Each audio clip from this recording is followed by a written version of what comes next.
After Work, con Eduardo Castillo.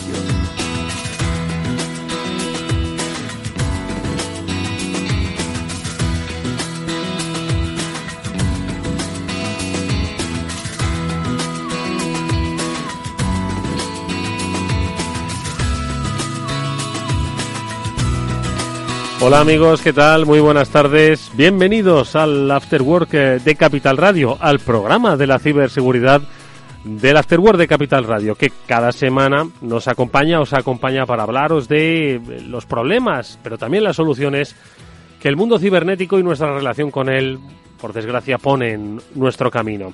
Hoy vamos a tener un programa dedicado, entre otras cosas, a revisar los aspectos legales de este mundo cibernético, pero también, cómo no, a conocer las vías para protegernos, prevenir y evitar problemas en nuestras organizaciones, que cada vez están más conectadas y que, cada vez más, dependen de la conectividad y de los datos que acumulamos para ser viables, rentables y prósperas. Hoy, como todos los días, vamos a hablar de supervivencia.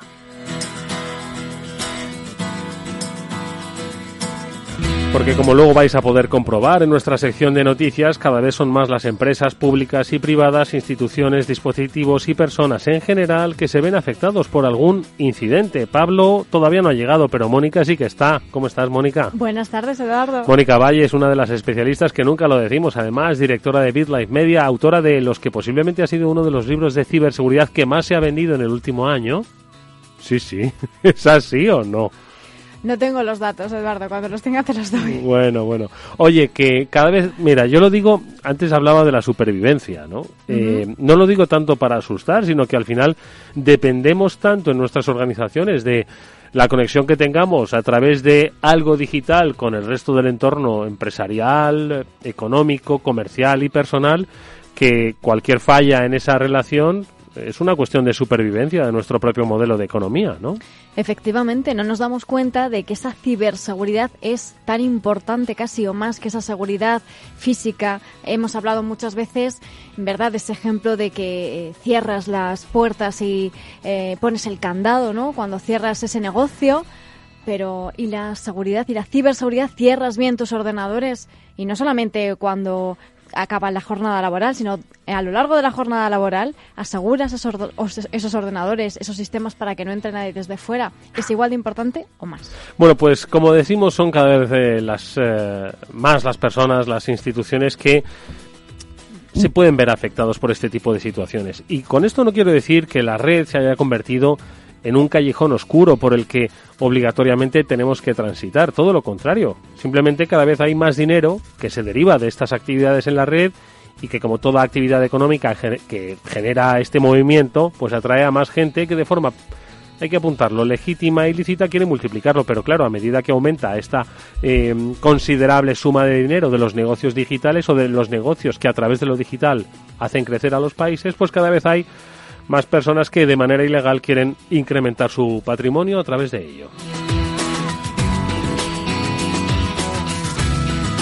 Bueno, pues con la ayuda de nuestros invitados, con los expertos de OnRetrieval, con Ricardo Laviaga, con Evelyn Zambrano, pero también con Pablo Burgueño, un especialista en leyes de este fascinante mundo, vamos a hablar de protección técnica, pero también de protección legal, de datos, de muchos datos, de cómo recuperarlos, pero también sobre cómo protegerlos de las manos ajenas y principalmente de las manos propias, que son al final las que han ofrecido esos datos de manera voluntaria a la mayoría de los que luego hacen cosas tanto buenas como malas. Bueno, pues de todo ello vamos a hablar en nuestro programa.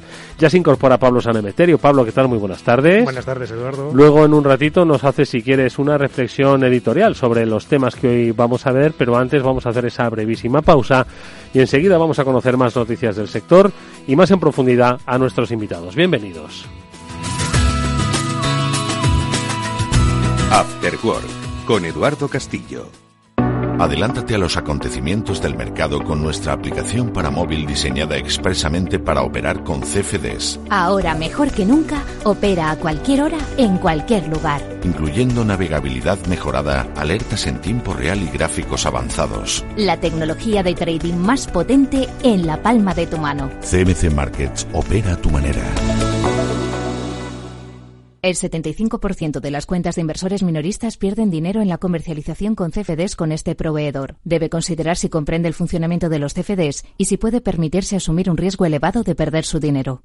No te imaginas lo que nos ha pasado en la empresa. Nos han cifrado todos los datos y nos piden un rescate para desbloquearlos. Y todo por abrir un correo electrónico infectado. Menos mal que nosotros estamos protegidos con las soluciones de OnRetrieval, que monitoriza, fortifica y gestiona la ciberseguridad de forma remota. ¿Y ellos pueden evitar que esto ocurra? Claro. OnRetrieval controla tus sistemas a distancia. Están vigilando las redes de tu empresa las 24 horas del día. Y yo que pensé que esto a las pymes no les podía ocurrir.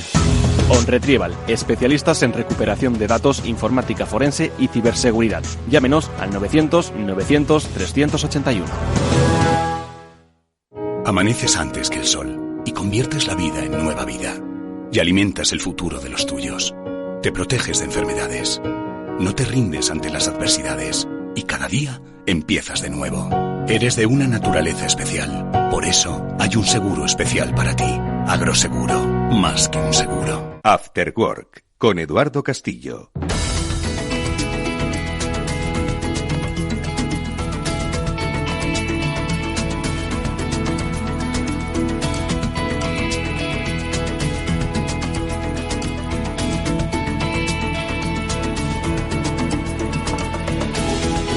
Vamos ya con las noticias del día y que nos traen los especialistas de OnRetrieval. Han seleccionado hoy una que no va a ser, estoy seguro, la última vez que la escuchemos. ¿Por qué? Porque hoy en día todo se puede medir, precisamente gracias a los datos. Y se puede cuantificar cuánto tiempo sobrevive una empresa después de sufrir un ataque cibernético. Esta es la noticia que hoy Evelyn Zambrano, desde nuestros estudios, como responsable del área comercial de ciberseguridad de OnRetrieval, va a compartir con nosotros. Evelyn, ¿qué tal? Muy buenas tardes. Buenas tardes. Ya se ha medido 6 meses, lo hemos comentado aquí. Ya parece que no es que se haya hecho oficial la cifra, pero ya se corrobora que es el tiempo aproximado que una empresa puede sobrevivir si ha recibido un ataque informático. Ya, sí, es bastante alarmante porque creo que no queremos ser conscientes del tema. Y bueno, para leer un poco sobre la noticia, nos comentan que el pasado 26 de septiembre tuvo lugar un evento denominado la primera jornada de Economía, Derecho, Seguridad y Defensa, con la dirección de varios cuerpos importantes del mercado respecto al mundo de la ciberseguridad. Y durante la jornada se discutieron temas como el marco jurídico nacional e internacional sobre ciberdefensa, así como el papel del blockchain, la minería de criptomonedas o sus usos, además de una mesa redonda en torno al futuro de la ciberseguridad en España. Allí se afirmó que la tecnología se ha convertido en un arma y el ciberespacio en un campo de batalla, lo que implica a toda la sociedad, puesto que todos somos ciberdependientes. Sí, un poco lo que decía, al final todos somos dependientes, todos estamos conectados y efectivamente, en cierto modo, bueno, pues vivimos en un campo de batalla invisible, pero que en el que unos luchan contra otros, ¿no? Unos protegen lo de otros. Ya, totalmente. Y la motivación de este evento que se llevó a cabo el día 26 de septiembre nos explicaba que todo ha ido cambiando en los últimos años, puesto que si en la década de los 70 estos se movían los ciberataques por experimentación y la investigación con nuevas tecnologías, durante los 80 los hackers se movían por la curiosidad, aunque sus acciones eran mayoritariamente benignas. Entre el 2000 y el 2005 asistimos al nacimiento de los scriptkidders, que ya intentaban hacerse famosos, causando desde entonces hasta el 2010 los cibercriminales guiados por motivos comerciales, aplicando técnicas como el phishing, el malware o bots para sus fechorías. Oye, y en esta jornada es cuando se ha puesto de manifiesto la gravedad que tiene para una empresa, para una pequeña empresa. Quizás una gran empresa, bueno, pues tiene muchos más recursos, ¿no?, con los que combatir. El impacto, sin lugar a dudas, es bastante duro, pero para una pequeña empresa que, ahora seguiremos comentando alguna noticia, puede ser un ayuntamiento de una ciudad, esto se debe considerar como una pequeña empresa, el impacto puede ser bastante duro, ¿no, Evelyn? Ya, sí, tiene que ver con la noticia que estuvimos comentando la semana pasada. Sí, efectivamente. Que bueno, por pequeño que sea un ayuntamiento, al final es quien lleva toda la información de una comunidad y yo creo que es súper importante, ¿vale? Los expertos, ¿qué decían en esta jornada sobre esa supervivencia de las empresas? Ya, sí, dicen que desde entonces han surgido profesionales en el ámbito de la protección de equipos de ciberguerra, mientras que también se han generalizado el fenómeno de la guerra híbrida, que incluye desde los fake news a operaciones de influencia, pasando por la actuación de mafias, activistas, grupos gubernamentales o interpuestos, ya sea con motivaciones políticas o estratégicas. El ponente llegaba a la conclusión en este evento que la tecnología permite en ocasiones llegar donde la ley no nos protege, por lo que además del cumplimiento normativo es necesario tomar medidas de protección. Y es por esto que el título del artículo, que no lo dije al principio, trata de que el 80% de las pequeñas y medianas empresas que sufren un ciberataque no sobreviven a los 6 meses posteriores al ataque, como lo comentabas tú al principio. Y en resumen, para no extender un poco tanto la noticia, pues es lo que desde OnRetrieval queremos transmitirle a las pequeñas empresas, que no importa el tamaño, no importa el sector, no importa la información, los ataques normalmente no están diseñados específicamente para una empresa, sino son lanzados aleatoriamente y lo sufren quienes tienen la puerta abierta o no tienen seguridad ante ello. Vosotros, haceros una idea, comentábamos los datos y ahora vamos a actualizar un poco la información sobre lo que Evelyn nos trasladaba la semana pasada sobre el Ayuntamiento de Jerez de la Frontera. Yo no sé si fuiste tú, Mónica, la que hizo un balance del coste que hasta entonces había supuesto este ataque. No lo recuerdo muy bien. Por ciudades igual también, que hablamos un poco de Baltimore. Eso es, sí, estuvimos hablando de un informe que había referente a datos sobre ataques de ransomware a ayuntamientos en Estados Unidos, sí, que es allí donde está pegando muy fuerte. ¿Qué ocurre? Que al final, bueno, pues Estados Unidos, quieres que no es una referencia siempre para este tipo de asuntos, ¿no? Y si allí este tipo de ataques de ransomware están pegando muy fuerte es porque está dando dinero a los cibercriminales. Está dando dinero porque al final algunos de estos ayuntamientos, igual que las empresas, tienen que acabar pagando para recuperar esa información porque no tienen copias de seguridad. En fin, cosas que hablaremos después y que hemos hablado en otras ocasiones también. Entonces ahora pues se está replicando ese problema en España y por supuesto en otros muchos países, ¿no? Pero es algo que sabemos que se va a volver a producir y obviamente que el coste económico es altísimo. Recuerdo que el Ayuntamiento de Baltimore tenía unas pérdidas estimadas de 18 millones de dólares por la inactividad, ¿no? La actividad y la recuperación. Bueno, pues la pregunta muchas veces no es si te van a atacar o no, sino cuándo te van a atacar. ¿Cuándo te van a atacar? Lo digo al hilo de lo que estaba contando Evelyn. Imaginaos que una empresa tiene un cese de actividad derivado de un ciberataque. Y bueno, pues el cálculo de pérdida que produce, ¿cómo luego lo va a compensar? Obviamente surgen aquí muchas claves, ¿no? Derivadas de la cobertura de riesgos, etcétera, etcétera, pero al final el impacto que tiene una empresa que deja de operar durante 4 días, bueno, pues luego pues su recuperación es bastante complicada. Eso sin hablar del coste reputacional que, como decimos, siempre se tangibiliza en dinero. Exactamente. Y bueno, y el legal del que seguro que hablaremos también hoy con otro de nuestros invitados. Bueno, pues esta es la noticia del día, amigos. No lo decimos nosotros, lo dicen los expertos. 6 meses es lo que dura una empresa que ha recibido un ciberataque. ¿Se podía haber evitado? Sí. Muchas veces sí, pero sobre todo también podías haber puesto medidas para que te doliera menos. Exactamente, medidas para que te doliera menos o incluso estar prevenido de que podías tú ser víctima de un ataque. Bueno, pues esta es una de las noticias. Hay más que vamos a comentar. Gracias, Evelyn. No te vayas porque ¿qué es lo que pasa en Jerez? Lo actualizamos enseguida.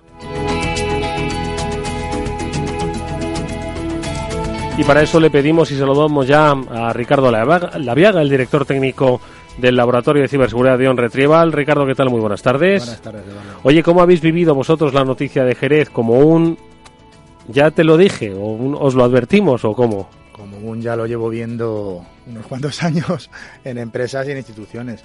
Nosotros, como bien sabes, aparte del área de ciberseguridad, trabajamos en la recuperación de datos también en el forense.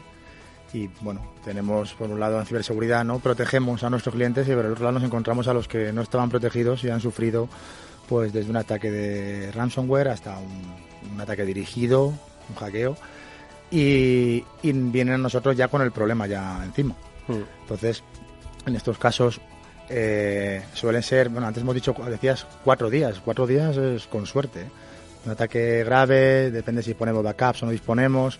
Y muchas veces, de hecho, incluso por el tema de la supervivencia de la empresa, nosotros tenemos casos en los que no se ha podido recuperar la información, no disponían de backups, o los backups han sido cifrados también porque los estaban haciendo de una forma correcta, y esa empresa directamente a lo mejor no puede recuperarse de ese golpe. Oye, leo una noticia de hoy, el mismo día en que estamos desarrollando este programa, que dice que el Ayuntamiento de Jerez estudia medidas para dotarse de una estrategia innovadora en ciberseguridad. Es decir, lo estudia ahora. Y ni siquiera las ha probado, sino que las está estudiando todavía. Pero no aprendemos, ¿o cómo es esto? A ver. Está estudiando. Estudiando, está trabajando en ello. Y sobre todo yo diría también, no necesitas que sean muy innovadoras, has fallado en lo básico, que es en tener una copia de seguridad.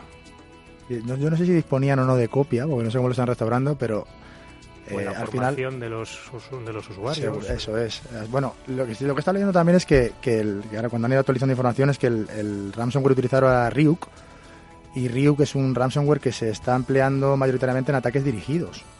También por ahí decían que habían de un correo, pero que lo están utilizando contra instituciones o empresas que les pueden considerar que van a ser rentables y pidiendo más grandes sumas de dinero. Cada empresa le están pidiendo una suma diferente. Que ya en agosto tenía una cartera de bitcoins que llevaba recaudados más de $1 millón. El ransomware, entonces es posible que sea un ataque dirigido, y de hecho a la vez que el de Jerez creo que se ve afectado por el mismo ransomware el ayuntamiento de Santurce y no sé si alguno más. No sé si han fallado en lo básico o no, pero bueno, siendo un ransom también, si tuvieran cierta monitorización o medios de detección y de respuesta ante incidentes, podrían a lo mejor haber evitado que se extendiera por la red, que afectara a alguna máquina, pero si lo tienes todo correctamente securizado, segmentado y monitorizado, normalmente puedes minimizar los daños, como decía Pablo antes, que es también importante una vez que han entrado. Oye, me da que pensar lo que nos está comentando Ricardo, y es que no ha sido solo el Ayuntamiento de Jerez, sino otros ayuntamientos que al final, por ser instituciones públicas que están al servicio de los ciudadanos, se conoce que han sufrido un incidente. No se puede tapar, no se puede ocultar, pero si esto le ha ocurrido a una institución que teóricamente tiene una estructura y tiene unas medidas, o se le presuponen medidas de seguridad, ¿qué es lo que no habremos sabido de las miles de pymes o cientos de pymes que han podido ser afectadas y que, al no tener esa entidad pública como tienen los ayuntamientos, se desconoce, han debido pagar un rescate o, como nos contaba Evelyn antes, hoy ya no existen? Pues imagínate la cantidad, solamente extrapolando la información que tenemos, sabemos que son miles. De todas formas, INCIBE, por ejemplo, el Instituto Nacional de Ciberseguridad, sí que da algunos datos y están en, no sé si 200.000 los incidentes que detectaron solamente el año pasado. Entonces son cientos de miles, pues esas empresas y particulares que son víctimas de este tipo de ataques. Luego le preguntaremos a Pablo, que si no me equivoco, con la nueva legislación creo que tienen obligación de reportar ese tipo de incidentes. Bueno, saludamos ya a Pablo Burgueño, que ya hemos mencionado. Pablo, ¿qué tal? Buenas tardes. ¿Qué tal? Buenas tardes, Eduardo y compañía.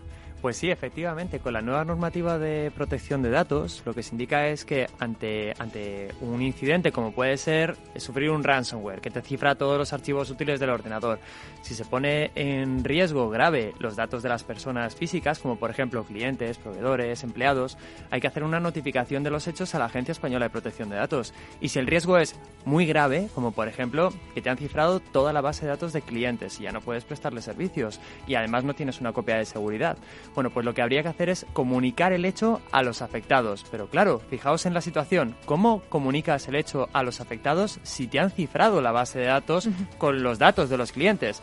Pues hay que ir a un medio de comunicación reconocido, como puede ser este Capital Radio, y decir lo sucedido. Mi empresa ha sufrido un ransomware, se han cifrado todos los datos de los clientes y esto es lo que tenéis que hacer los que formáis parte de mi base de datos de clientes. Y ahí hay que explicar. Así que esto, bueno, no tiene un nombre real, pero se le puede llamar esquela digital, por ejemplo, una esquela digital. Sí, es que estaba pensando precisamente en eso, en esos anuncios cuando eran las juntas de accionistas, ¿no? Que se publicaban en el papel salmón, ¿no? Pues aquí lo que tenemos es un fallo que es muy grave. En los casos que habéis mencionado de diferentes ayuntamientos y empresas, el fallo es no ser consciente de que te puede suceder. Entonces, si no eres consciente, no pones los medios adecuados. Y los medios hay que ponerlos cuando eres también consciente no solamente de que te puede suceder, sino de cuáles son los activos fundamentales de tu empresa. Esto requiere que el empresario o la empresaria de turno haga una reflexión inicial para saber por qué es importante su empresa y cuáles son los principales activos, que pueden ser, por ejemplo, las bases de datos de clientes. Y a continuación, contar con personas que tengan el conocimiento adecuado en ciberseguridad. En vez de estudiar, plantear medidas innovadoras, no, lo que hay que hacer es delegar en personas que realmente saben por qué se dedican profesionalmente a esto. Es que esto de estamos estudiando aplicar medidas innovadoras después de haber sufrido el mayor ciberataque que ha registrado un ayuntamiento en nuestro país en los últimos 5 años, en fin, políticos, ¿qué le vamos a hacer? Seguiremos hablando de esta noticia, pero bueno, vamos a repasar otras tantas. Y es que la pasada semana hablábamos de un Zero Day, hoy tenemos 2 Zero Days, que son estas vulnerabilidades desconocidas hasta la fecha que afectan además por igual, Pablo y Mónica, Microsoft y Apple, ¿no? Sí, bueno, en caso de Microsoft es que el martes normalmente es el día en el que se publican los parches de seguridad, entonces el martes pasado publicaron una actualización que corregía... A ver si teníamos que hacer el programa el martes y no el lunes. Para hacerlo coincidir. Microsoft nos patrocina, cuando Microsoft nos patrocina lo hacemos los martes, si quieres. Ahí lo deja. Pero sí, no, que habían hecho es liberar cada mes, todo el segundo martes de cada mes, si no me equivoco, es cuando se liberan las actualizaciones de Microsoft, y ahí van 59 vulnerabilidades corregidas, algunas de ellas bastante críticas, que permitían ejecutar código con el escritorio remoto entre ellos, que está siendo un clásico estos últimos meses. Oye, ¿y lo de Apple qué ha ocurrido? Bueno, pues en este caso es una vulnerabilidad Zero Day, que son vulnerabilidades que no habían sido descubiertas y que en principio pues no han sido explotadas. Pero bueno, en este caso sí que están siendo explotadas activamente para ataques de ransomware y ha sido localizada por unos investigadores que, bueno, al haberlo avisado previamente a Apple, pues ya lanzaron parches de seguridad, pues recomendando la actualización de los equipos lo antes posible. Así que todos los usuarios de Apple que lo actualicen lo antes posible para evitar que sus equipos sean vulnerables a este tipo de vulnerabilidad. Oye, y una última noticia que, bueno, es como, parece que todas las noticias son de ataques, de vulnerabilidades, de secuestros, de pagos, y bueno, esta tiene un poco de todo, pero no es que tenga un final feliz, pero sí que parece que es una especie de venganza contra el malo, ¿no? La que ha desarrollado un programador, si no me equivoco, alemán, que sufrió, como muchas otras personas, el encriptado de sus datos de trabajo y ha devuelto el golpe, ¿no? Sí, esto ha sido, podría hacerse una película de venganza contra el cibercriminal. En este caso ha sido un desarrollador de software, ¿no? Era un desarrollador, ¿no, Pablo? Que recibió un ataque de ransomware. Entonces lo pagó y con la pieza de ransomware pues la investigó y descubrió quién estaba detrás y entonces pues les lanzó... O sea que pagó para seguir la pista, básicamente. Bueno, pagó para recuperar sus datos, pero luego se cabreó y dijo, pues yo voy a ver quién está aquí detrás. Entonces consiguió contraseñas de descifrado, hackear al que le había hackeado, básicamente. Y ha publicado las contraseñas que liberan los datos que hayan sido secuestrados con este ransomware. O sea, una acción un poco de Robin Hood. O sea, un Robin Hood, ¿no? Del hacktivismo, ¿no? El hacktivismo, porque recordemos que no hay que tomarse la justicia por su mano. Claro, tampoco. Él mismo reconoce que lo que ha hecho está mal, porque en realidad tú no puedes acceder a los servidores de nadie, aunque en este caso sea un grupo de cibercriminales, ¿no? Pero bueno, lo que hizo fue conseguir esa clave de descifrado para poder publicarla en una página web y así todo el que haya sido pues molestado con este tipo de ransomware, con este en concreto, con otros pues no se puede, pero pueden descifrar sus archivos y poder usarlos tranquilamente. Y recuperarlos sin pagar. Bueno, pues oye, noticias como esta que también existen, ojo, esto forma parte de la lucha contra la cibercriminalidad, es descubrir cuáles son las herramientas, cuáles son las claves que tienen esos criminales. Estas son las noticias, ahora vamos a empezar con el análisis y con nuestros invitados.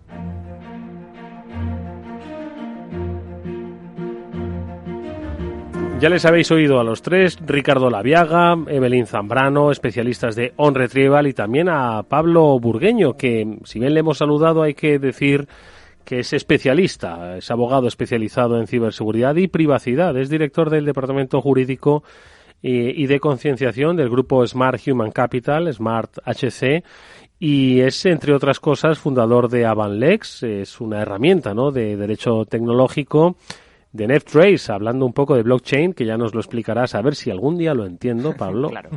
Y socio del bufete Raíz.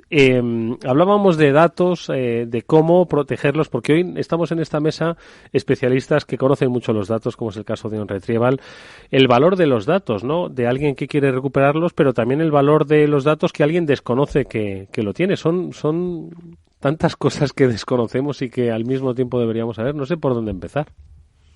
Pues por el principio, como se suele decir muchas veces. Pero es que el valor de los datos es algo que yo creo que todavía no nos hemos dado cuenta del todo, de cuál es su potencial y el valor que llegamos a tener. Pagamos para recuperarlos, pagamos para protegerlos, pagamos para comprarlos. Quizás nos damos cuenta cuando nos faltan, cuando surge el problema. Actuamos más reactivamente, como dice Ricardo. No conseguimos que nadie esté concienciado antes de que sufra el problema. Bueno, sí se consigue, pero es más complicado que cuando realmente lo han sufrido, entonces se dan cuenta el día que les faltan, ¿no? Para su actividad o para incluso los datos a nivel personal. Pueden ser desde fotografías personales de uno que no es tan importante a lo mejor como el plano empresarial, hasta la base de datos de clientes de una empresa, como decíamos. Claro. O sea, fíjate, es mucho más fácil vender algo, un producto o un servicio a una persona cuyos datos conoces que a una que desconoces completamente. Por poneros un ejemplo real, no sé si se pueden citar nombres de empresa aquí directamente, pero por cautela. Hay una gran empresa que se dedica a vender hamburguesas en la calle, que puede ser una de las dos que hay. Ya en Madrid hay como 5. Cadena mundial, bueno, de origen estadounidense. Ahí que cada uno se haga su composición. Cuando una persona entra en su página web, le salta el típico aviso de cookies. ¿Quieres que te instalemos las cookies? Nadie se los lee, pero yo me los leo porque de hecho me dedico a esto. Y te dicen, a través de las cookies comportamentales que vamos a crear en tu navegador y gracias a las cuales te vamos a conocer, vamos a saber, entre otras cosas, el volumen en el que tienes el terminal que estás utilizando para ver la página web. Bueno, ¿para qué una empresa quiere saber el volumen? Bueno, pues igual que los que quieren saber, por ejemplo, la geolocalización donde estamos o el posicionamiento, si vamos en un sentido de la marcha u otro. Es decir, consiguen saber prácticamente todo de nosotros. Si lo tenemos a un volumen determinado, quiere decir que tenemos el volumen activado, con lo cual nos pueden ofrecer algún tipo de publicidad a través del sonido o no. Bueno, pues gracias a los datos, el hecho de que una persona de las que están en esta mesa ahora mismo reunidas vaya de rojo, otra persona vaya de blanco, otra de azul, hace que sea mucho más fácil vender un producto o un servicio con ese conocimiento. Por eso es tan importante el dato. Al final, ¿el dato cuánto vale? Pues vale tanto que todas las empresas no solamente lo quieren, sino que están dispuestas a pagar por él. Y es donde estamos nosotros. Somos los generadores de datos. Así que las empresas lo que están haciendo ahora es entrar en nuestro salón, que a efectos prácticos es nuestra cuenta en Facebook, donde nosotros bajamos las barreras, estamos más vulnerables y donde somos más proclives a aceptar los mensajes publicitarios que nos muestran a través de esa página que tenemos en Facebook y donde también somos más proclives a llegar a comprar o a activar una promoción o cualquier cosa que nos quieran vender en ese momento en el que las barreras están bajas. Y otro ejemplo, por ejemplo, que veía el otro día en Twitter, resulta que hay una gran empresa de transporte con conductor, ¿vale? Tú lo pides a través de la aplicación, tampoco voy a dar nombres, pues hicieron una prueba. Pidieron uno de estos coches, ¿no? Para un trayecto, el mismo trayecto, de un punto A un punto B, exactamente el mismo. Y uno lo hacía desde un Android con un 20% de batería y otro con un iPhone con un 5% de batería. Me estoy inventando las cifras.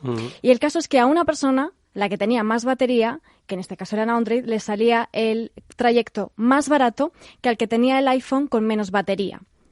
El trayecto era exactamente el mismo y a la misma hora. Entonces, ¿cuáles eran las variables aquí? Por un lado, el tipo de móvil, un Android o un iPhone, y el nivel de batería. Una de esas dos características era la que estaba haciendo subir el precio. Podía ser la batería, porque esta empresa pensaba que si tienes menos batería necesitas llegar a tu destino lo antes posible y vas a pagar más, o bien que piensan que los usuarios de iPhone tienen más capacidad adquisitiva y entonces pues te suben el precio. Una de esas dos variables, que no sabemos cuál es. No sé si, Pablo, tú conoces este ejemplo. Bueno, en realidad las personas que utilizan terminales de Apple suelen tener un nivel adquisitivo medio alto y, sin embargo, las personas que utilizan otro tipo de terminales tienen un nivel un poquito más amplio, más variado.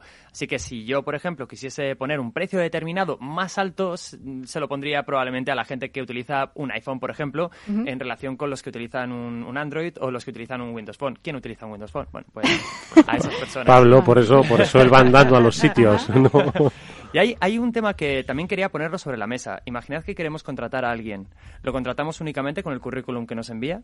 ¿Con la entrevista de trabajo? ¿O hacemos un poquito de investigación a ver qué encontramos? A ver si, por ejemplo, hay fotografías en las que sale vinculado con temas, yo qué sé, pues pornográficos o temas relacionados con el hecho de que ha bebido, con amigos, o el hecho de que a lo mejor en el boletín oficial de cualquier comunidad autónoma se le está buscando por haber cometido algún tipo de infracción o incluso delito. ¿Cómo haríamos esa selección de personal? ¿Hay alguna empresa ya que solamente analice a los candidatos con el currículum o van más allá con técnicas de... A lo mejor queréis decir algún nombre. Sí, de OSINT, ¿eh? De OSINT, efectivamente. Ahí, bueno, eso es interesante. ¿Qué es eso del OSINT? El OSINT es el análisis de fuentes abiertas y al final es investigación en fuentes abiertas, en todos los datos que vamos dejando en Internet. Y incluso también hablamos del derecho al olvido, pero incluso aunque ejerzamos ese derecho o lleguen a desaparecer, ya hay empresas que son las que desarrollan las aplicaciones de inteligencia de OSINT que tienen un montón de fuentes de datos que están recopilando esa información y no la van a borrar. Si hemos tenido, por ejemplo, por ponerlo fácil, nuestra cuenta de Facebook abierta al público, a todo el mundo, ¿no? Al mundo entero durante un mes, y luego la cerramos o la eliminamos y pretendemos que eso ya no esté en ningún sitio, nos podemos olvidar porque eso ya ha sido indexado y recopilado por unas cuantas empresas que se dedican a esto, porque los datos son oro, como venías diciendo. Exacto. Y se recopilan para utilizarlos luego pues con toda clase de fines. Ya puede ser de labor de inteligencia, antiterrorismo o hasta para investigar a un candidato laboral. Hay una práctica muy interesante que la gente que nos escucha puede ejecutarla ahora mismo. Si tenéis un ordenador delante con un navegador, podéis entrar en una página que se llama archive.org y podéis a través de esta página navegar a través del tiempo para ver cómo era un determinado sitio web en un momento de la historia, como por ejemplo, cómo era la Casa Blanca hace 10 años, la página web me refiero, o cómo era el sitio web de Capital Radio hace unas semanas. ¿Tenía alguna fotografía que hayan quitado por algún motivo? Bueno, tengo pues que poner, tengo aquí, lo estoy mirando ahora mismo. Entonces, el dominio. Simplemente el dominio, Archive.org, sí. Sí, por ejemplo. No sé, estoy pensando, es que son muchas las cosas que quiero ver. Puedes poner, por ejemplo, la página de la Moncloa, la moncloa.es, para ver cómo era esa página, el sitio. Bueno, vas a ver páginas en concreto dentro del sitio web. Puedes ver cómo era la portada hace 5 años y vas a ver... Bueno, esto también se puede hacer con la página de la Casa Real y ahí se puede ver pues fotografías de Urdangarín y de compañía de hace unos años. Es muy interesante porque gracias a esto podemos ver no solamente cuál ha sido la evolución en positivo, sino los errores que empresas de la competencia o incluso empresas a las que tenemos cariño han cometido en el pasado para saber cómo los han arreglado. Y desde el punto de vista de la protección de datos y de la propiedad intelectual, que son temas para mí fundamentales, se puede ver si algún dato personal que no debía haber sido publicado o alguna fotografía que se publicó sin permiso estuvo en un sitio web determinado a pesar de que su titular, su dueño, diga que no. Gracias a este tipo de técnicas de viaje a través del tiempo, a través de archive.org u otros sitios similares, se puede hacer eso, se puede viajar a través del tiempo para comprobar cómo era un sitio web en un momento dado de la historia. Aquí la clave es que, bueno, el derecho al olvido, ahora nos lo cuentas mejor, Pablo, en qué consiste, pero es que realmente Internet no olvida nada, ¿no? Por eso decimos que mucho cuidado con todo lo que se publica en Internet, en redes sociales, porque al final una foto que has publicado, algo que un comentario desafortunado, eso al final queda rastro siempre. Siempre queda. Internet se basa en la copia. Cuando una persona publica algo en Internet, parece como que se publica simplemente en una página, pero no. En realidad se están haciendo copias en todos los terminales que tienen acceso a ella, por ejemplo, un teléfono móvil a través del cual un amigo lo está viendo, un ordenador, el servidor propio del sitio web donde se sube. Bien, ahí es donde actúa lo que se llama el derecho en general, las leyes, y lo que hacen es plantear como 3 caminos. El primero es el camino a que se pueda rectificar una información, un dato, algo que está en Internet, pero que ya no es como era antes. Entonces se solicita esa rectificación al dueño de la página web y se cambia. El segundo es el paso de la supresión, destrucción de los datos, que se puede pedir, pero ¿y si la noticia fue publicada por un medio de comunicación de la India, por ejemplo? ¿Cómo puedes hacerles que te supriman el dato? Pues ahí entra el tercero, que a mí me parece fascinante, que es lo que se llama el derecho al olvido, que no es suprimir, no es destruir, es dificultar el acceso a determinada información, pidiendo a Google, a Bing, a Baidu, a Yandex, a los principales buscadores que existen en el mundo, se les pide que no muestren un enlace determinado que lleva a una noticia también determinada si se dan determinadas circunstancias, que la persona no sea públicamente conocida, un político, por ejemplo, que no lo sea, que sea un hecho del pasado, que esté afectando de forma grave a la persona y que no exista un interés público de la gente en conocer ese hecho. Si se dan estas circunstancias, Google, Bing, Yahoo, lo que harán es no mostrar el enlace a la noticia que está afectando gravemente a la persona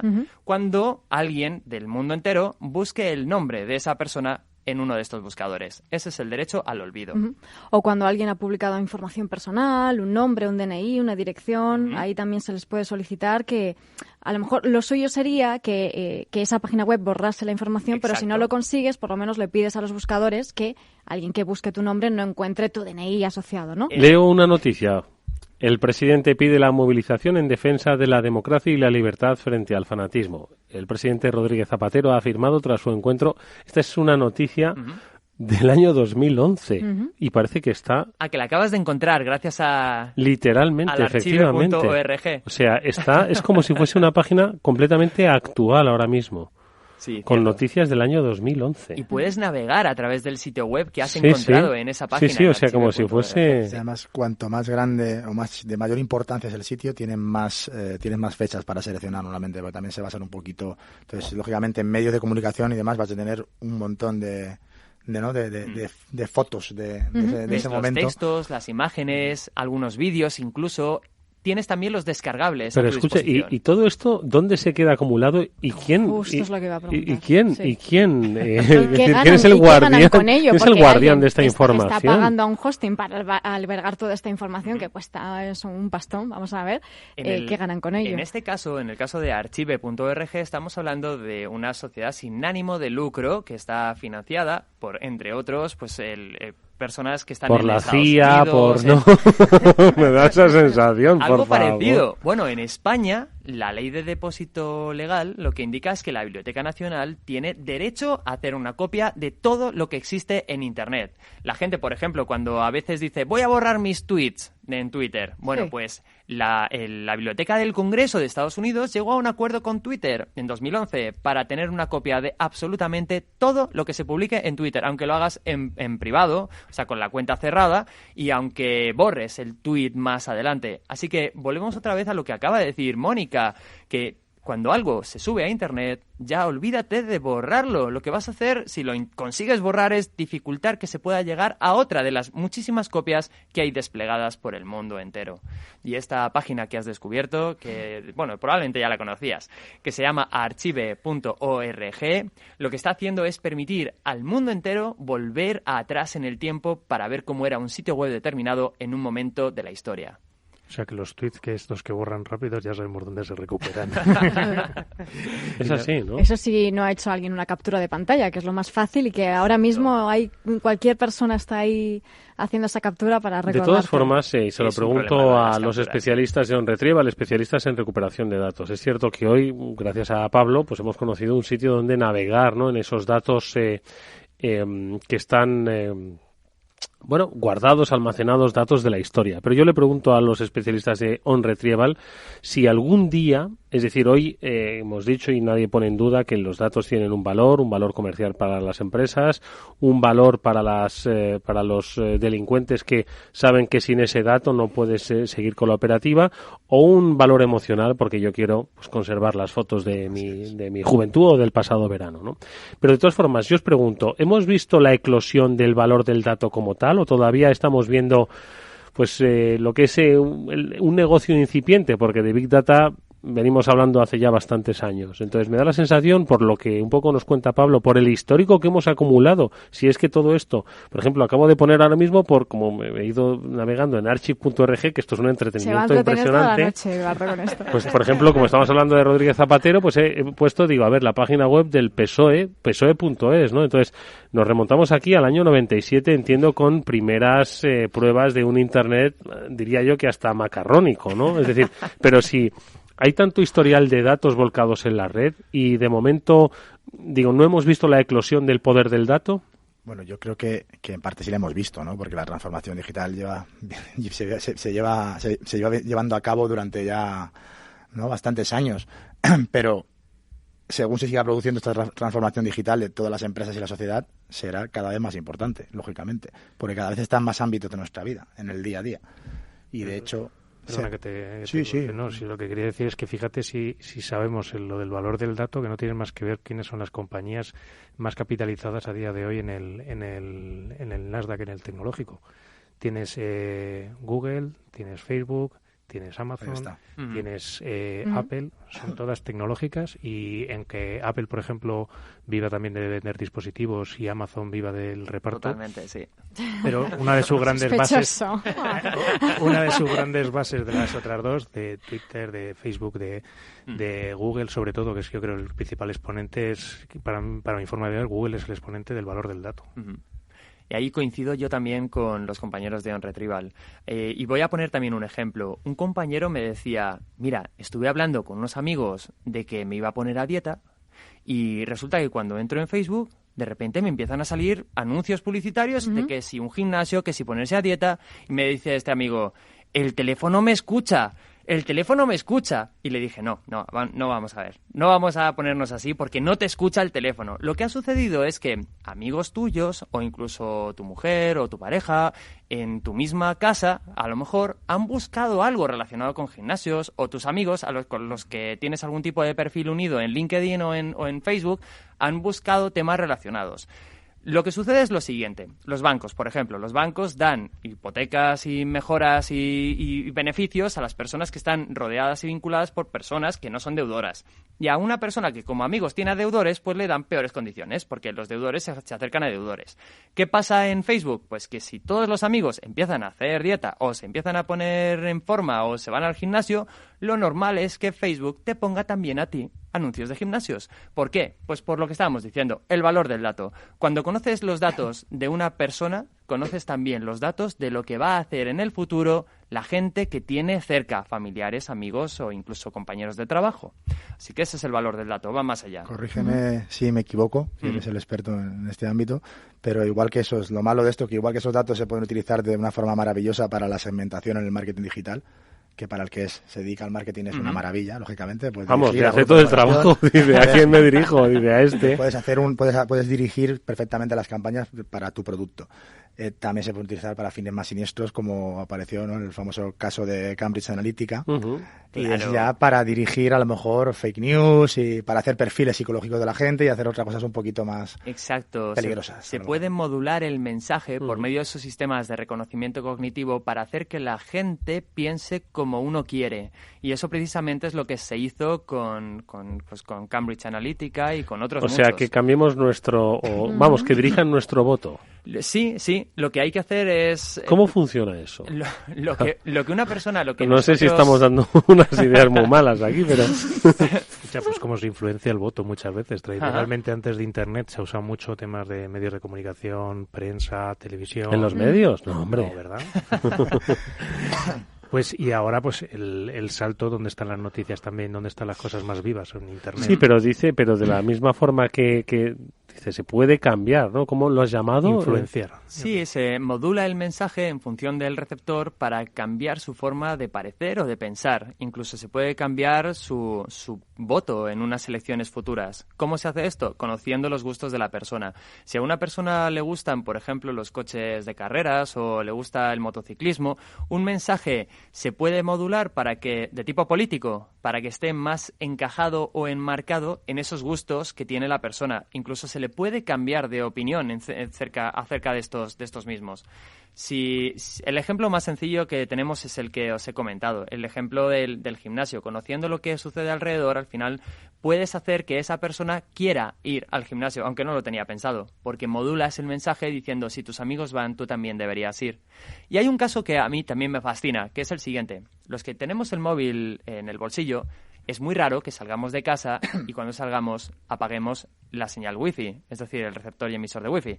¿Qué pasa si vamos por la calle con el teléfono en el bolsillo? Pues que los receptores y emisores de Wi-Fi de determinadas sucursales bancarias de un conocidísimo banco de aquí de España saben cuántos teléfonos móviles determinados van por la calle, en qué acera y en qué sentido de la marcha. Con esta información también pueden saber si esa persona que ha pasado cerca de 5 establecimientos de esa entidad bancaria entra en uno de ellos y va a pedir, por ejemplo, una hipoteca. Lo que se hace es lo siguiente. Se monitoriza dónde vive la persona porque es donde nace el movimiento del teléfono y se puede sacar también un estado socioeconómico de la persona por código postal. Por el barrio o por donde claro, sea. Y cuando se sienta delante del oficial del banco y pide la hipoteca, se modula también las condiciones de la propia hipoteca en función de dónde ha estado, dónde trabaja y por dónde va, si va en transporte público o no. Y todo esto gracias a las señales del Wi-Fi, sin que el teléfono se conecte a ningún Wi-Fi, simplemente por el hecho de que el propio teléfono está diciendo ¿me puedo conectar? Y ya está, se triangula. Oye, Pablo, ¿hasta qué punto las empresas pueden utilizar herramientas tecnológicas para llamar a nuestros teléfonos, llamarles silenciosamente, ¿vale? Y luego utilizar esa información, es decir, ¿es legal, es ilegal, es alegal, es lícito? ¿Lo hemos dado nosotros en el consentimiento cuando compramos ese móvil? La letra pequeña del móvil, por supuesto, nadie se la leyó. ¿Cómo empieza esa relación? Esas llamadas silenciosas se producen sobre todo con aplicaciones móviles que todos nos hemos instalado. Las aplicaciones habitualmente nos piden permisos, como por ejemplo, ¿me permite saber la carga de la batería? Como decía hace un momento Mónica, o ¿me permite saber dónde estás en cada momento? Aplicaciones bancarias, lo normal es que quieran saber nuestra geolocalización. Dicen que por motivos de seguridad, y es verdad, por motivos de seguridad lo necesitan saber. Pero gracias también a saberlo, saben dónde vivimos, con quiénes estamos, dónde trabajamos, lo saben todo. Con esto se clusteriza o se hace un perfil del ciudadano y en concreto del cliente y se le ofrecen mejores o peores condiciones. Estas llamadas silenciosas que nos están realizando a través de estos sistemas instalados en los terminales móviles, en realidad nosotros, los usuarios, somos los que consentimos que se activen. ¿Cuándo? Cuando instalamos la aplicación, que nos dice, ¿consientes que hagamos todo esto con tus datos? Y decimos que sí. Oye, normalmente los desarrolladores, cuando hemos instalado todos una aplicación, efectivamente nos ha saltado esa ventanita diciendo, esta aplicación quiere acceder a esto, lo otro, permitir, denegar. Y entonces tú vas eligiendo. Entonces, ¿estos desarrolladores pueden impedir el normal funcionamiento de la aplicación si tú te niegas a algo? Por poder. El normal, lo que pasa es que igual no te dan acceso a determinadas características si no les das tú a cambio la localización. Por eso te dan un servicio pues low cost, ¿no? O te dan un servicio o no recortado, puedes hacer a todo. O no puedes hacer a todo. Como el otro día Pablo cuando intentaba subir una story a Instagram y Pablo no le quería dar acceso a la cámara ni al micrófono y le dijo a Instagram, pues no subes una story. Pues así son las cosas. Pues te quedas. Yéndote al extremo, si le impides la localización a la aplicación de Google Maps, pues poco te va a hacer, ¿no? Ahora que hay que hacer es un poquito a lo mejor seguir un poco tu lógica a la hora de dar esos permisos. Y luego si te has equivocado hay tiempo para concedérselos si te hace falta para una acción concreta, pero de primeras tú te fijas que hay veces que hay aplicaciones que piden permisos que a priori no parecen lógicos para esa aplicación y no se los das, es lo suyo. Por ejemplo, a Google Maps no tendría sentido darle acceso a tu galería de fotos, por poner un ejemplo, pero sí tiene sentido darle acceso a la localización. Me gustaría, Eduardo, entregarte una pregunta para que tú hagas con ella lo que quieras, que es la siguiente. Además ha dicho Eduardo, no ha dicho a la mesa, pongo sobre la mesa. ¿No? Aquí estás dirigiendo, pues oye, que es la siguiente. Una página web dice, ¿puedes acceder y tener acceso a todo gratis? Si me dejas geolocalizarte, analizar tus datos, incluso activar el micrófono para ver qué se oye alrededor. Sin embargo, si no quieres darme tu información y tus datos, si no quieres que active el micrófono, si no quieres decirme tu geolocalización, me tienes que pagar. La pregunta es, cuando estamos hablando de este tipo de páginas que te dan algo gratis a cambio de tus datos, ¿se está haciendo que la gente más opulenta o poderosa o con capacidad económica pueda disfrutar de todos los servicios simplemente pagando y, sin embargo, aquellos que están manteniendo su privacidad, ¿no? más desfavorecidos solo pueden hacerlo entregando su vida? Hay una frase que lo dice, no sé de quién es, pero dicen que si algo es gratis es que el producto eres tú, básicamente. Si cuando algo es gratis en internet el producto eres. No sé si era una película. ¿Habéis hablado en algún momento de una... No sé si era una serie o... No, sí, la serie es esta puede ser de Black Mirror, donde el tiempo... O es una película. Es una película, Time, creo que es sí, la que va cambiando tiempo. Exactamente, donde el tiempo es la moneda, ¿no? De cambio. Y hay algo aún más preocupante, y es que hay un estudio, ahora no me acuerdo la empresa, pero cuando la sepa la diré para que podáis verlo. Y en el estudio que habían hecho entre consumidores, al final la conclusión a la que llegaban es que a las personas, estoy hablando de forma generalizada, ¿vale? Pero en general a los consumidores no les importaba lo que tú dices, Pablo, ceder esos datos a cambio de productos gratuitos. Incluso que eran conscientes de que había empresas que lo estaban haciendo, pero que preferían que las empresas se lo dijesen directamente y ellos poder decir, sí, te los doy. A mí lo que me preocupa de esto es que la gente realmente no le da importancia a sus datos, no saben lo importantes que son, porque no están solamente, como decía Ricardo, para ponerte anuncios que te interesen más porque te quieres comprar una lavadora y no un aspirador, sino porque realmente tienen tu vida. Exacto. Hay un tema relacionado con lo que dices, Mónica, que a mí me preocupa cada vez más. Son las televisiones inteligentes, que probablemente todos tenemos alguna conectada a Internet. Y es en relación con lo que decías, Mónica. Cuando enciendo la televisión, por primera vez me dice, mira, te vamos a instalar todas estas cookies de monitorización para saber también, y se lo vamos a enviar a la sede, a nuestra sede, para saber cuando enciendes la tele, qué programa ves, si utilizas la PlayStation, si utilizas el qué dispositivo. Bueno, pues toda esta información, simplemente por encender nuestra tele, ya la estamos entregando. ¿Y hay alguien que se lo haya planteado el hecho de que una empresa, que es pues la fabricante de la televisión, tiene que saber? ¿Por qué tiene que saber que yo estoy viendo yo que sé qué en la televisión, un programa de estos de la tele, o no? Claro. Pues es un problema, y a lo mejor habría que empezar no solamente a regular, porque regulado ya está, sino a ejecutar las acciones que tenemos sobre este tipo de tecnología. Lo primero es que sea consciente la gente, y lo segundo, que actúen. Vamos a hacer una brevísima pausa. Seguimos hablando de este interesantísimo tema que es el de los datos y lo que saben de nosotros. After Work, con Eduardo Castillo. ¿Está tu bufete bien posicionado en Google? El 77% de usuarios buscan los servicios que necesitan Internet. Si no te encuentran a ti, encontrarán a tu competencia. En Comunicación Jurídica llevamos 20 años ayudando a dar visibilidad a empresas del sector legal. Web corporativa, estrategias publicitarias, marketing en redes sociales. Infórmate en comunicacionjurídica.com o en el mail info@comunicacionjurídica.com. Comunicación Jurídica. Hacemos visible tu despacho. El próximo 22 de octubre sigue nuestra jornada especial MAP. Desde las 8 de la mañana hablaremos con los protagonistas del sector sobre los líderes del MAP, las empresas cotizadas y la inversión en el mercado alternativo bursátil. Reserva tu plaza para asistir en directo a este especial desde el Palacio de la Bolsa de Madrid en el 91 283 33 33 o en eventos@capitalradio.es. El 22 de octubre, especial MAP en Capital Radio, con el patrocinio de Renta 4 Corporate y la colaboración de Udecta Corporate, Gigas Hosting, Atriskel, Alquiver Quality y BME. Tranquilidad es el sonido del mar. Tranquilidad es invertir al tiempo que ahorras, diversificas y proteges tu inversión. Tranquilidad es invertir en oro con Degusa. Infórmate en el 91 19 82 900. Degusa Oro es tranquilidad. After Work, con Eduardo Castillo.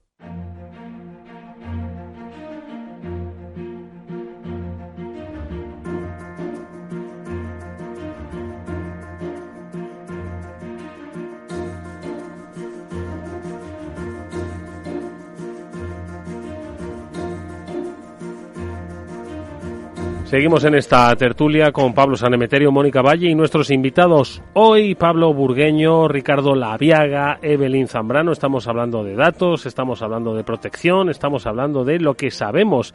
Y antes se quedaba, una reflexión encima de la mesa, ¿no?, sobre la capacidad que tenemos de dar nuestros datos, de saber que los estamos regalando. Hay iniciativas que tratan de reivindicar, ¿no?, que empecemos a cobrar por los datos que tienen. De hecho, hay empresas, y hablaremos en este programa sobre iniciativas que hay para que sepamos realmente lo que las empresas tienen sobre nosotros, poseen de nuestros datos, que por otro lado habremos dado nosotros de manera voluntaria. Pero Pablo Sanemeterio quería, a propósito de la última reflexión, se ha quedado ahí con ganas, me decía, es que yo quiero... Me has cortado. Me has dejado ahí justo con la pregunta que le iba a hacer a Pablo, que precisamente va relacionada con la parte de la GDPR y estos consentimientos que damos para recabar datos, etcétera, etcétera, y introducir en un fichero y recibir publicidad y tal, que deben ser, que tradicionalmente, hasta la nueva normativa, se hacían, tenías que declarar tu oposición. Ahora es al contrario, si no me equivoco, tienes que ser tú activamente el que da el check para que ellos puedan hacerlo, o eso no es exactamente así. Es mucho más sencillo en realidad. Desde el año 2002, es que hace un montón de tiempo de esto. Bueno, pues para que alguien te pudiese enviar un correo comercial con publicidad o de tipo promocional, tú antes tenías que haber dado tu consentimiento expreso. Así que una empresa que se dedicaba a buscar correos electrónicos en Internet y a enviar publicidad porque sí, o simplemente saludos, que es hola, mi empresa existe, estaba cometiendo un acto ilegal. Y además un acto ilegal que se podía multar a través de dos vías. Una vía que era de poco importe y otra que ahora puede llegar hasta los 20 millones de euros en caso de que esa ilicitud la cometa un autónomo. Y que puede ser mayor si se es cometida por una empresa, llegando a lo que sea más elevado, hasta el 4% de toda la facturación global de la empresa del año financiero anterior. Así que estamos hablando de multas muy grandes. Con lo cual, ¿qué hay que hacer si yo quiero enviar un correo electrónico promocional, publicitario, decir un hola por WhatsApp, por ejemplo, a un potencial cliente, o en una invitación de LinkedIn, decir a una persona que tu empresa existe en la propia invitación de LinkedIn? Bueno, pues lo que hay que hacer es obtener antes, por un medio no electrónico, el consentimiento expreso del receptor. ¿Hay alguna excepción? Sí, hay una. A las personas físicas o jurídicas, da igual, un ser humano o una empresa, que te hayan contratado antes algo, a esos sí les puedes enviar un correo electrónico o hacerles, pues por ejemplo, enviarles un mensaje a través de WhatsApp si has obtenido su dato previamente de forma legal y si le vas a ofrecer solo productos o servicios que sean tuyos, propios, como empresario, no de terceros. Así que ahí lo tenemos. Es consentimiento expreso y previo al envío de una comunicación promocional o publicitaria, si es por vía electrónica, o si no, es perfectamente legal enviar publicidad, incluso por correo electrónico, a clientes que ya te hayan contratado algo, si existe una expectativa razonable de que te vayan a contratar algo más. Ahí está. ¿Cuántas personas conocéis que incumplen esta norma haciéndonos invitaciones por LinkedIn y diciéndonos, pues mira, que es que somos contactos en LinkedIn, igual quieres acudir a mi congreso de lo que sea? Eso es una comunicación publicitaria como la copa de un pino. Y la gente la hace y se podrían empezar a caer multas a porrón. Pero si no hay comunicación, el hecho de pedir el contacto, la amistad o el... Eso también es... Eso no se puede hacer perfectamente porque las normas ¿No de se puede LinkedIn... hacer? Sí se puede hacer porque las normas de LinkedIn lo permiten. Es un trato entre profesionales. Lo que no se puede es utilizar esa fórmula para tú, por ejemplo, empezar a intentar vender servicios de tu empresa. Eso no, pero vamos... tipo de comunicación comercial.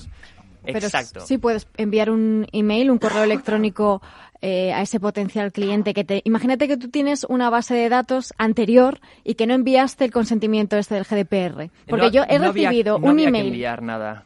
No había que enviar nada. No, eso, fíjate, es que es súper curioso. El reglamento que empezó a ser aplicable el año pasado tiene 99 artículos, pero luego tiene más de 100 considerandos que la gente dice, buah, pues no me los leo. Pues uno de ellos decía, todo consentimiento anterior al reglamento que se hubiese obtenido de la misma forma que indicamos ahora sigue siendo válido. Vale, ¿qué había antes? Pues antes lo que había era que si tenías un correo electrónico de un potencial cliente, para enviarle un email tenías que tener su consentimiento expreso y previo. Si lo tenías... Si tenías su consentimiento expreso y previo, adelante, porque significa que ese correo era totalmente válido, sin más. Sin embargo, eso ya te digo, si tienes un potencial cliente al que le quieres enviar un correo electrónico, lo que no puedes hacer es enviarle un correo electrónico para pedirle permiso para enviarle un correo electrónico, porque es absurdo. Lo que dice la norma es que queda prohibido el envío de comunicaciones comerciales por vía electrónica a aquellos receptores que no lo hayan autorizado o solicitado de forma expresa previa. Pero vamos, con que tengamos esto claro y dejemos de enviar spam a la gente, yo creo que todos más felices. Y una pregunta así un poco de novato. ¿Los dos que se han intercambiado una tarjeta de contactos o ya vale como consentimiento? Esa es muy buena pregunta. Depende de las circunstancias. Por ejemplo, tú me ves en un congreso y me dices, Pablo, te quiero contratar, y yo te doy mi tarjeta a ti. ¿Eso te habilita a ti a enviarme publicidad de tu empresa a mí? Pues no, porque tú eres el que me quería contratar a mí. Así que hay que ir a las circunstancias del caso. No el hecho de haber recibido una tarjeta te habilita a poder enviar publicidad. Solamente si yo te he dicho, yo quiero recibir publicidad de tu empresa y toma mi tarjeta para que me la envíes. Para que me spames todo lo que tú quieras. Claro. Eso, vamos, no ocurre ni en... Que me spamee Pablo San Emeterio, pues por supuesto que sí. Tienes mi consentimiento expreso. Pero el resto de los oyentes Oye, mirad, no, me envía uno de los amigos del programa, Julián de Cabo, un WhatsApp ahora mismo, que me dice, ¿qué datos se envían desde los teléfonos Android? Es un dato extraído de Statista. Dice, volumen y tipo de datos transferidos de los smartphones Android a Google por día. Habla de 3 megas al día de la ubicación, 4 megas de servicios de anuncios, casi 1 mega de la Apple Store, o sea, de la App Store, perdón, no de la Apple, de la App Store, y un 1,3 cargas en dispositivo, que no sé exactamente a qué se refiere esto de cargas en dispositivo. No sé. Ahora mismo no te habría que leer un poco el informe. Pero cualquier usuario de Google, es decir, el 99% de las personas que tienen un Gmail, ¿vale? Pueden acceder a su cuenta de Google y ver en un apartado que se llama Mi Actividad, creo que es Mi Actividad, todo lo que Google tiene sobre ti. Contraseñas, todo lo que tengas en Google Drive, todas las diferentes herramientas de Google, que son millones. Pues ahí puedes descargártelo. Yo la última vez que me lo descargué, no sé cuántos gigas había. De hecho, tiene la obligación legal, ¿no?, de proporcionarlo si lo solicitas. Exacto. Se han complicado y lo han puesto fácil y ya está en Google. Sí. Ahí lo que dice también la normativa, que ayuda muchísimo a las personas, lo que dice es que si un ser humano solicita a Google los datos que Google tiene sobre él mismo, sobre ese ser humano, Google tiene la obligación de entregar todo lo que tiene, todos los datos, en un plazo de 30 días. Así que si cualquiera de nosotros se lo solicita a Google, pues lo tiene fácil, porque de hecho tiene ese entregable prácticamente directo a la hora de solicitarlo. Esto que acabamos de explicar se llama derecho de acceso. Quiero tener acceso a toda la información que tú tengas sobre mí. Es algo que cualquiera de nuestros oyentes pueden plantear a cualquier empresa o cualquier ayuntamiento. Podemos ir al ayuntamiento de Alcorcón, por ejemplo, y decir, ayuntamiento de Alcorcón, quiero tener acceso a todos los datos que tú tengas sobre mí. Y tendrá la obligación, desde ese momento hasta a 30 días vista, de entregar todo lo que tiene sobre ese ciudadano que sea entregable, claro, que se pueda entregar. Y una pregunta, Pablo, ¿tú les tienes que dar, por ejemplo, les tienes que enviar el DNI para demostrar que eres tú? Porque me pasó una vez con una empresa, no voy a decir el nombre, pero bueno, una multinacional, etcétera, que me estaba enviando pues comunicaciones que yo no había solicitado y me dijeron, nos tienes que dar tu DNI, una fotocopia, ¿vale? Nos las tienes que enviar para que yo sepa que eres tú y así te doy el acceso a la información. Le digo, sí, hombre, lo que me falta es enviarte el DNI. Es lo único que no tienes. La verdad es que es muy buen caso, Mónica. Lo que sucede es lo siguiente. Si yo, voy a ponerme a mí como ejemplo, si yo me doy de alta en una newsletter entregando mi correo electrónico, para darme de baja, basta con que apriete un botón diciendo quiero darme de baja, sin enviar nada. Las copias del DNI no se tienen que solicitar cuando no sea necesario, como por ejemplo para la suscripción o desuscripción de una newsletter. Sin embargo, por ejemplo, si yo voy a un hospital y digo, quiero que me des acceso a todos los datos de tipo hospitalario que tienes sobre mí, para que el hospital sepa que yo soy el titular de los datos, ahí sí que hay que entregar una fotocopia del DNI o mostrarlo. Con mostrarlo sería suficiente. Sí, porque los datos son sensibles, pero entiendo que si los datos no son sensibles, que solamente tienen tu número de teléfono, tu nombre y tal... De todas formas, vuelvo un poco a las circunstancias en las que, en el caso de OnRetrieval, hay gente que está dispuesto a pagar por recuperar sus datos, y en el caso un poco que hemos comentado, por ejemplo, de Cambridge Analytica, hay gente que le daba igual que hiciesen negocio con sus datos, ¿no? Entonces, ¿hasta qué punto le estamos dando valor al dato? O sea, cuando no lo poseemos, lo usan otros, pero nosotros no lo estamos usando, pues nos da exactamente igual, ¿no? Igual estamos hablando de dos tipos de datos, hemos hablado a lo largo del programa. Una son los datos que hemos generado internamente en una empresa o personales, ¿no?, como pueden ser fotografías, documentación o una novela que has escrito, y otros los datos que recopilan ciertas empresas sobre nosotros, que también tienen un valor muy alto para esas y otras empresas cuando los comparten, no sé si en este caso se pueden llegar a compartir también, y es bastante diferente. En el ámbito de la recuperación, ¿no? Y de lo que nosotros tratamos es más bien con datos generados por una empresa, ya puede ser su base de datos o documentación interna. Imagínate una empresa que trabaja en proyectos de investigación, pues tienen ahí todo, ¿no? Directamente, o los datos personales, que lo mismo, pueden ser datos que hayamos generado nosotros a lo largo de nuestra vida. Pero fijaos, la pregunta que le voy a hacer a Pablo, se la devuelvo, de estas preguntas así. Se la regalas. Imaginaos que una persona que ha ido dando sus datos a medida que se ha ido suscribiendo, ¿no? a diferentes sitios, etcétera, etcétera. Cientos. Sí. De repente, por la razón que sea, su historial se elimina. Y se elimina, es decir, su vida en Internet, ni Google sabe dónde está, ni quién es, ni le dejan de enviar correos electrónicos de spam, es decir, desaparece digitalmente.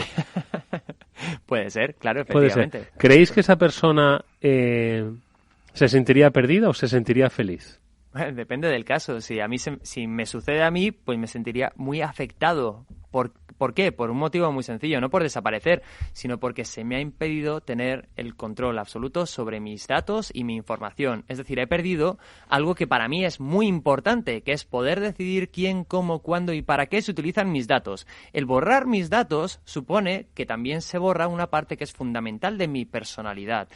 Mi personalidad se basa en lo que la gente conoce de mí, en mi vida real, en mi vida, cuando digo real es offline, y en aquello que yo quiero ser en mi vida electrónica o digital. Si me borran esa parte de mi personalidad digital, borran casi el 50% de quién soy, de cómo consigo clientes, de mi espacio privado y público, donde pongo las fotografías de mis viajes. Así que, en relación con tu pregunta, el hecho de que una empresa, que puede ser, por ejemplo, Facebook, de repente decida hacer pop y borrar toda mi información, para mí sería un daño muy grave y, por supuesto, me vería con todas las de la ley para exigir incluso una indemnización bastante elevada. Bueno, de hecho está el caso cuando cerró Telefónica Twitter, que era una red social... Twenty. Twitter. Sí, efectivamente. Se me ha cruzado el cable. Se ha confundido deseos con... Pero es verdad, Ricardo, que la gente preguntaba, claro, pero mis datos, permitieron descargar, claro, esto mismo, permitieron descargar durante X tiempo, dieron acceso a descargar toda tu información, desde mensajes hasta las fotografías subidas a la red social, pues tienen un plazo así, creo que aceptable, para que te lo pudieras descargar. Sí, unos cuantos meses. Imagínate ahora mismo, si no me equivoco, Google Fotos tiene un servicio en el cual tú puedes subir todas las fotos que quieras sin límite. A baja resolución. Sí, pero tienes ilimitadas las fotos. Tú imagínate que de la noche a la mañana decida Google, pues ahora ya no tienes fotos. Y que tú ya no hayas tenido una... ¿Qué piden a cambio de que te dé gratis almacenamiento ilimitado? Yo creo que entrenan sus sistemas de inteligencia artificial de reconocimiento porque tú puedes poner coche y te salen todas las fotos de donde hay coches. La verdad que funciona sorprendentemente bien y es una gran base. Entonces, ¿en qué quedamos? Sorprendentemente bien, es decir, es una maravilla. Claro, si es que creo que tenemos una dicotomía importante con el mundo de los datos. A ver, es que siempre... Claro, Evelyn. como todo. Sí, yo creo, hilando un poco todo lo que hemos venido hablando durante el programa, porque creo que un tema se conecta con el otro, pienso que primero es muy importante que los usuarios tengan conciencia de qué es compartir un dato, porque volviendo a las apps, a lo que aceptamos, a lo que damos acceso, primero ser un poquito más listos al momento de aceptar, porque es verdad que si a mí Google me pide acceso, o Google Maps me pide acceso a mi foto, pues me tienen que cantar. Pero no somos, como que nos da pereza leer directamente y pasamos de todo, y entonces estamos creando un perfil que tal vez pueda ser un monstruo, que directamente no es mi perfil real, sino es el perfil de la suma de muchas cosas que se han compartido de alguna manera en Internet. Sí. Y claro, si eso se borra, pues imagínate, pero es que en realidad ya no sé qué es lo que se va a borrar. Porque, por ejemplo, hablando un poquito de mi área, que es de ciberseguridad, nosotros trabajamos lo que es la concienciación del empleado, que es muy importante. ¿Y por qué es importante concienciar a un empleado? O sea, ¿por qué el empleado ya por naturaleza no piensa que abrir un email que tiene un nombre sospechoso, por qué no se lo piensa un poquito? Riesgo, pero es que directamente la sociedad en general creo que no está preparada y pienso que nos van a tener que empezar a educar desde el colegio hacia arriba, porque ¿quiénes son los principales usuarios hoy en día? ¿Quiénes son los que están alimentando a las redes a una velocidad increíble? Porque yo, por ejemplo, yo no estoy con el móvil todo el día, pero yo tengo un sobrino de 12 años que antes que abrir los ojos ya tiene el móvil en la mano y ya está subiendo y montando cosas. Y hace rato comentabas algo de Black Mirror. Hay un capítulo muy interesante donde tú vales para la sociedad lo que la información de datos en Internet dice de ti. La puntuación que Google, por llamarlo Google, que no sé cómo se llamará en Black Mirror, daba de ti, era lo que tú valías en la sociedad. Y los amigos que tenían iban en función a esa puntuación que te daba el sistema. Tiene una traslación. Yo os quería hacer una reflexión. No sé si habéis dado cuenta que Facebook, por ejemplo, es una de las primeras compañías que está lanzando una criptomoneda, entre comillas, legal, es decir, o con soporte legal o tratando de estar de acuerdo con todos los gobiernos.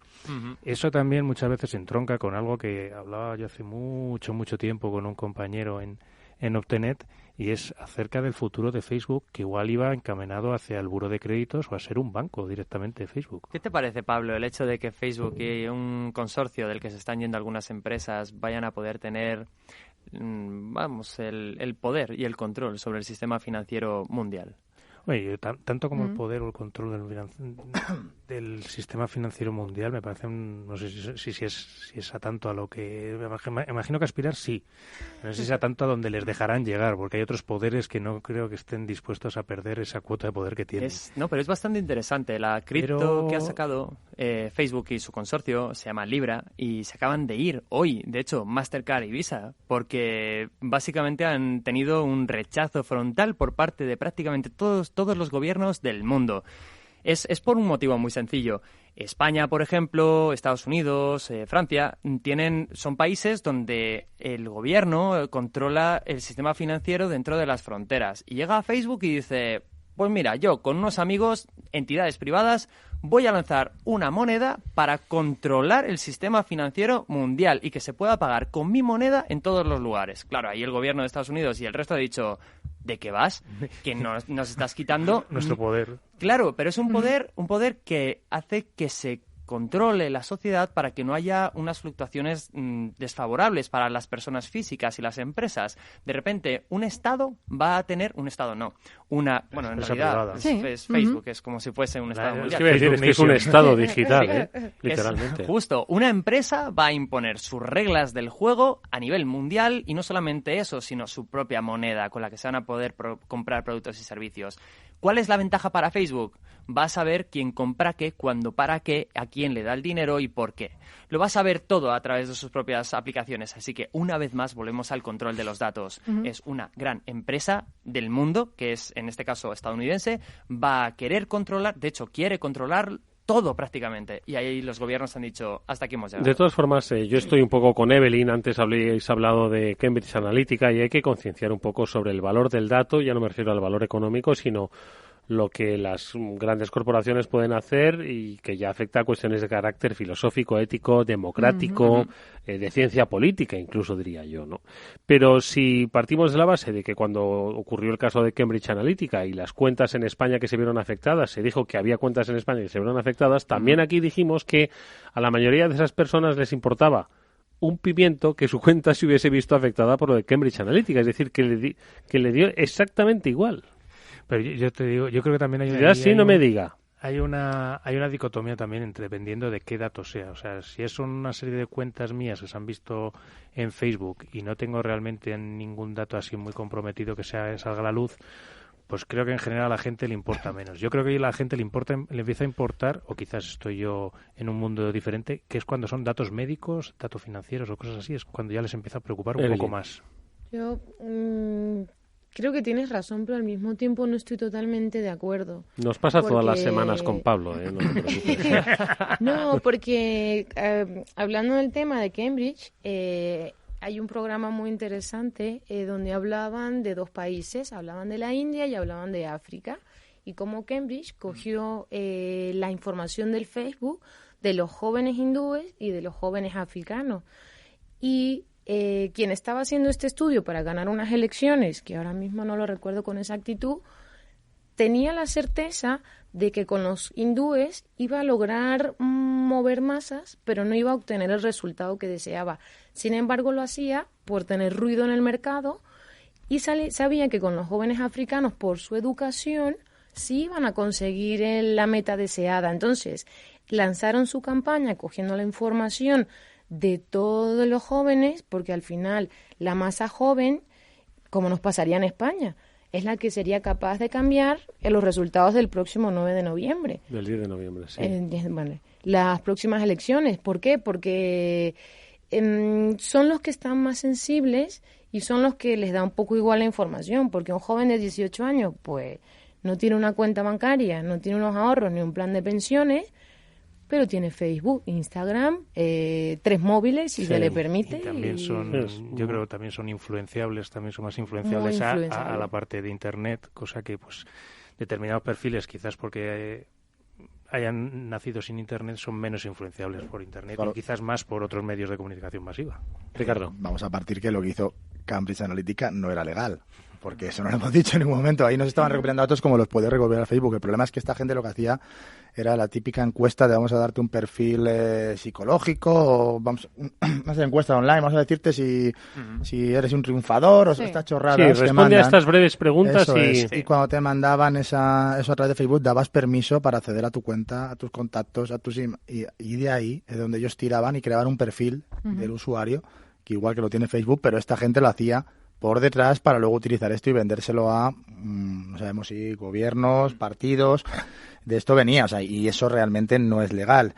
Y de hecho, Facebook en su herramienta como esos datos que recopila, que sí los tiene Facebook de ti, no como los cogía Cambridge, que era una forma un poco alegal, tienen en su herramienta de segmentación de marketing. En Europa no está permitido segmentar por ideas políticas. En Estados Unidos sí, porque son bastante más laxos, ¿no? Que yo sepa con todo esto. Sí. Y aquí yo he visto la herramienta de segmentación de marketing de Facebook y tiene desde poder adquisitivo hasta rango de edad, hasta incluso, bueno, puedes hacer todo tipo de virguerías, porque Facebook tiene más información aún con todo lo que se sube de imágenes que Google. Y vi esto, que las ideas, por ejemplo, las ideas políticas no te permitían segmentar. Había herramientas desactivadas en Europa porque tenemos una ley mucho más fuerte en ese sentido, ¿no? Brevísima pausa, que es que la tenemos que hacer y seguimos, que nos quedan ya 10 minutos apenas de programa, pero los vamos a exprimir. After Work, con Eduardo Castillo. ¿Cansado de costes inesperados de tu broker? Elige CMC Markets para operar con CFDs sobre divisas, acciones, criptomonedas y mucho más.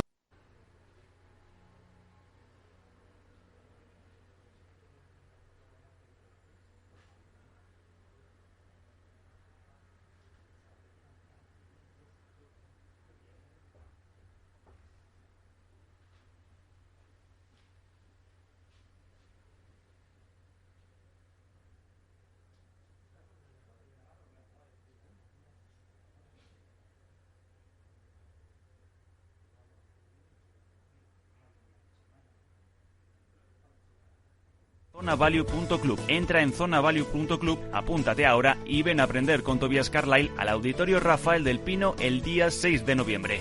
Zona Value Club, el club de los inversores inteligentes. Hola, soy Leopoldo Abadía, autor de La Crisis Ninja, y quiero hablaros de lo normal. Lo normal es que cuando compramos algo sepamos cuánto tenemos que pagar, ¿no? Pues eso mismo debería suceder a la hora de invertir. Por eso me gusta Finanbest, comisiones bajas y claras, sin letra pequeña. Entra en finanbest.com y descubre que lo normal es extraordinario. Lo normal es Finanbest. Después del trabajo, After Work, con Eduardo Castillo, Capital Radio.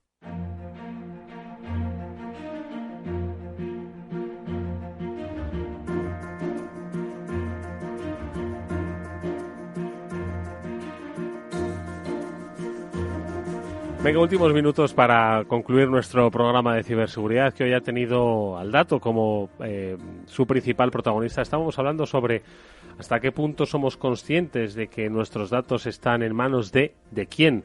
Es cierto que con la entrada en vigor de la ley, del Reglamento General de Protección de Datos, los ciudadanos españoles, por lo menos europeos, pues pudimos saber un poco más a quién le dimos nuestro correo hace 10 años, y también que las empresas pues iban a tener una responsabilidad, en este caso económica, si fallaban con los datos que manejaban con nosotros. Sin embargo, antes de entrar en antena, nos contaba Pablo Burgueño que hay empresas que no es que estén exentas de este cumplimiento, pero que había empresas que podían manejar datos sin tener que dar tantas cuentas a las autoridades, ¿o cómo es? A ver. En realidad, todas las empresas, los autónomos, las entidades de tipo público europeas están obligadas a cumplir esta normativa. Digo europeas por centrarlo en algún lado, pero también de fuera de la Unión Europea, cuando dirigen sus servicios hacia aquí, hacia Europa, o cuando, por ejemplo, reciben datos desde Europa, como por ejemplo puede ser el caso de MailChimp o compañía. Bueno, todas están igualmente obligadas a cumplir. Lo que hay no son diferentes niveles de cumplimiento, sino diferentes legitimaciones por las cuales se pueden tratar los datos. Por ejemplo, hay algunos casos en los que es necesario el consentimiento del interesado, de la persona cuyos datos quieres tratar, y otras veces en las que no es necesario un consentimiento, como por ejemplo videovigilancia. Sería absurdo pensar que solamente puedes grabar con cámaras de videovigilancia a las personas que te lo consientan. ¿Esto cómo se hace? Pues existe un interés público de evitar que haya altercados o para prevenir y además para aumentar la seguridad. Este ya es suficiente y no es necesario obtener ningún tipo de consentimiento adicional. Con lo cual, lo que tenemos es un principio de mismo nivel de eficacia de la norma y de cumplimiento esperado, pero diferentes vías para poder tratar el dato personal. Ricardo. Me gustaría hacerle una pregunta respecto al tema de la protección, la obligación de proteger esos datos. ¿Qué opinas respecto a la ley? Porque a mí me parece demasiado genérica o laxa, porque al final tienes que poner los medios para protegerlo. ¿Cuántos son los medios? ¿Cuáles son los medios? Claro, es muy, muy buena pregunta. Porque en el ámbito de la ciberseguridad nos vemos en esa tesitura. ¿Cuánto es suficiente? Digo, es muy buena pregunta porque con la anterior ley que teníamos aquí en España, creada el siglo pasado, en realidad, en 1999, se disponía que solamente determinado tipo de empresas, en función del tipo de tratamiento de datos, tenían que, por ejemplo, cifrar. Y ahora no. Ahora se indica, mira, sé consciente de cuál es tu negocio, de la importancia de los datos y protégelo todo lo que puedas, lo mejor que puedas. Y si fallas, entonces te vamos a percibir, te vamos a multar y además después me vas a tener que probar que has cumplido. Entonces, ¿qué significa cuánto? Lo que significa es que tienes que contar con personas que de verdad sepan de ciberseguridad para proteger tu empresa con medidas de, por ejemplo, copias de seguridad, sistemas de cifrado o lo que sea conveniente para el tipo de dato y el tipo de tratamiento. Pero ahí voy. Ahí, en caso de incidente, de un incidente grave con pérdida de datos demostrable, ¿hasta dónde has tenido que llegar? Porque yo puedo no haber puesto ninguna medida, puedo haber puesto seguridad perimetral, puedo haber puesto un full y haber protegido todos los ámbitos de la seguridad de mi empresa en cuanto a la infraestructura donde tengo guardados datos, ya sea en la nube, en local o en los equipos personales de los usuarios, ¿no?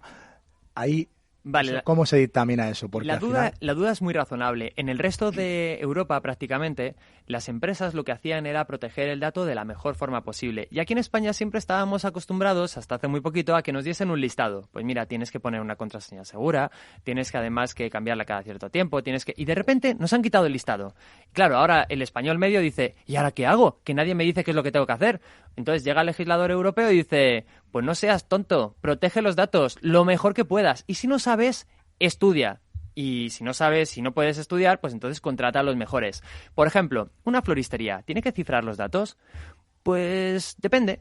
Por ejemplo, si sufre una brecha de seguridad y un tercero de repente ve quiénes son los clientes, pues tiene un problema gordo. Y si el cliente es una persona pues reconocida, un periodista o pues se le genera un follón. Con lo cual, lo conveniente es cifrar siempre en todo caso, incluso en las floristerías. ¿Que cifrar es difícil? No, no es difícil. Lo que pasa es que no se tiene conciencia de lo sencillo que es. La floristería tiene su peligro, ¿eh? Porque esa persona, si es importante y sabemos a quién la manda flores, podría haber ahí un... Sí, es cierto, ¿no? La persona que recibe no es la adecuada. Efectivamente. Yo ahí empezaría por una cosa que dice la nueva Ley Orgánica de Protección de Datos, que fue aprobada el año pasado, que lo que dice es que hay que concienciar y formar desde el colegio a todos. Por ejemplo, ¿qué sentido tiene que los chavales de 12 y 13 años que ya tienen cuenta en Twitter y en Instagram, por conseguir más likes o por conseguir más seguidores, se pongan en pelotas, se desnuden, se hagan fotografías y las pongan ahí en Internet? ¿Qué sentido? Pues el sentido para ellos es conseguir más likes, pues más un poco seguidores. Lo que decía Evelyn de Black Mirror, ¿no? Exacto. Conseguir la aprobación social, ¿no? Pues la aprobación social es lo que se debería... Bueno, aprobación social, quiero decir, hay que poner en la balanza la aprobación social con el respeto a la integridad de los derechos fundamentales que todos tenemos y decirle al chaval, no te pongas en pelotas delante de la cámara porque esa fotografía que hoy para ti simplemente es una gracieta, dentro de unos años te va a causar un perjuicio enorme. Y hay que formar a los chavales desde pequeños. Y cuando hablo de chavales pequeños, no solamente hablo de los pequeños, sino también de directoras y directores de empresas que, por ejemplo, sufren una brecha de seguridad porque alguien ha accedido con sus credenciales a su correo electrónico y dicen, bueno, pues cambio la contraseña y ya está. Pero qué demonios, y todos los datos a los que han accedido, y si te han hecho un POP3 y te han sacado toda la información ahí de quiénes son tus clientes, tus proveedores, es terrible. Bueno, pues la gente no es consciente de esa gravedad del hecho en sí mismo. Así que bueno, pues yo creo que habría que hacer pues lo que estamos haciendo ahora, que es hablar del tema, darlo a conocer, concienciar y expresar las cosas desde el conocimiento que tenemos los que nos dedicamos a la materia, profesionales pues como Pablo, como Mónica o como vosotros que venís de On Retrieval. Al fin y al cabo, bueno, y como tú, Eduardo, por supuesto. Oye, si nuestro cuerpo es un 100% de datos, ahora mismo, ¿qué porcentaje dirías que hay de ese cuerpo en la red? De media, ¿eh? De media. Depende, ¿no? Depende de quién sea. Depende de quién sea. Hay alguno que tiene más del 100%. Pues es muy buena pregunta. Y te respondo con un ejemplo muy sencillo. Mi abuelo no tiene cuenta en Facebook. Y sin embargo, Facebook tiene un perfil de mi abuelo. ¿Cómo puede ser esto? Pues porque la foto de mi abuelo es subida por los primos, por los familiares, los amigos. Ponemos su nombre, decimos, este es mi abuelo, estoy en casa de mi abuelo. Subimos fotografías en las que sale mi abuelo en ese momento o hacemos los vídeos de Facebook Live desde la casa de mi abuelo. Con lo cual, hoy Facebook tiene un perfil de mi abuelo. ¿Qué porcentaje? Pues probablemente el 100%. El 100% de mi abuelo esté en Facebook o no. No lo sabemos porque la cantidad de datos que hay de cada uno de nosotros ahora mismo disponible a disposición de otros en Internet puede ser tanta como otras personas sean capaces de acceder a ellas. Y cuando hablamos de acceso, hablamos de los sistemas de OSINT, por ejemplo, a través de los cuales puedes llegar a conocer lo que una persona ni siquiera sabe que existe sobre él mismo. O puedes hablar, por ejemplo, de empresas como Facebook, Google, Instagram, que analizan no solamente lo que subimos y lo que vemos, sino cómo movemos nuestro teléfono gracias al giroscopio, la presión que hacemos sobre la pantalla o el movimiento que hacemos con el dedo sobre esta. Así que la cantidad de datos que hay, ya te digo, puede ser hasta el 100% de cada uno de nosotros. ¿Cómo te quedas? Que te has quedado ahí con los ojos casi en blanco. Eduardo los está ojos abriendo casi en la blanco ventana, y el cuerpo. No te digo yo cómo, ese cuerpo del 100%. El tema de los SIN, yo trabajo con alguna de las aplicaciones que hay disponibles comercialmente, pues para desde fuerzas de seguridad hasta empresas que quieran utilizarlo. Y da un poquito de miedo, realmente, porque facilita lo mismo que puedes obtener por otros medios, pero te lo facilita tanto que en cuestión de minutos puedes hacer tirando de simplemente un correo electrónico, un nombre y apellido, de muy poca información, puedes llegar a tener una barbaridad de información sobre cualquier persona. Bueno, pues no nos queda otra cosa nada más que, por un lado, recomendaros a todos los que nos estáis escuchando que la próxima vez que alguien, es decir, un aparatillo, una aplicación o una empresa a través de su voz digital os pida algo que tiene que ver con vuestra ubicación, localización, deseos o gustos, pues que os lo penséis antes de decir que sí o que no, simplemente que os lo penséis. Luego ya sed libres de tomar la decisión. Eso es lo primero. Y la segunda es el agradecimiento a nuestros invitados hoy que nos han enseñado mucho sobre el mundo de los datos, a Ricardo Laviaga, a Evelyn Zambrano y a Pablo Burgueño, que ha sido, pues eso, apasionante a la vez que inquietante. Volveremos a hablar de ello, estoy seguro. Muchas gracias. Gracias. Y por supuesto a Pablo y a Mónica, que como siempre nos vemos la próxima semana hablando de más ciberseguridad. Gracias, amigos. Gracias a ti siempre, Eduardo. Y siempre, Eduardo. Nos vemos mañana, amigos. Hasta pronto.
Tu radio en Madrid 105.7. Capital Radio. Memorízalo en tu coche.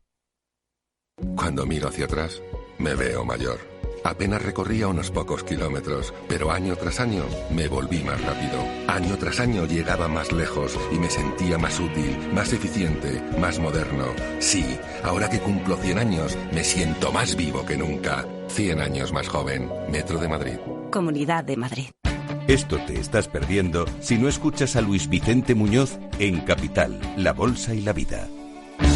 Si Argentina resbala, puede haber un efecto contagio en América Latina y los intereses de las empresas americanas, españolas y europeas en Argentina son importantes, ¿no? Con lo cual yo creo que va a haber un apoyo político importante y eso va a facilitar la negociación. No te confundas. Capital, La Bolsa y la Vida. El original. Con Luis Vicente Muñoz. Capital Radio. Siente la economía. Los musicales de Gran Vía, los derbis, las celebraciones en Cibeles, las celebraciones en Neptuno, las noches en la Latina, los domingos en el Madrid Pasto, nunca se acaba. Aprovechalo con tu nuevo BMW Serie 1 desde 160 € al mes con acabado M Sport de regalo. Nuevo BMW Serie 1. En 35 cuotas con una entrada de 8.574,77 €. Comisión de formalización 204,68 €. Cuota final de 18.447,38 €. TAE del 6,31%. Financiando con BMW Bank hasta el 31 de diciembre. Descúbrelo en red de concesionarios BMW de la Comunidad de Madrid.es.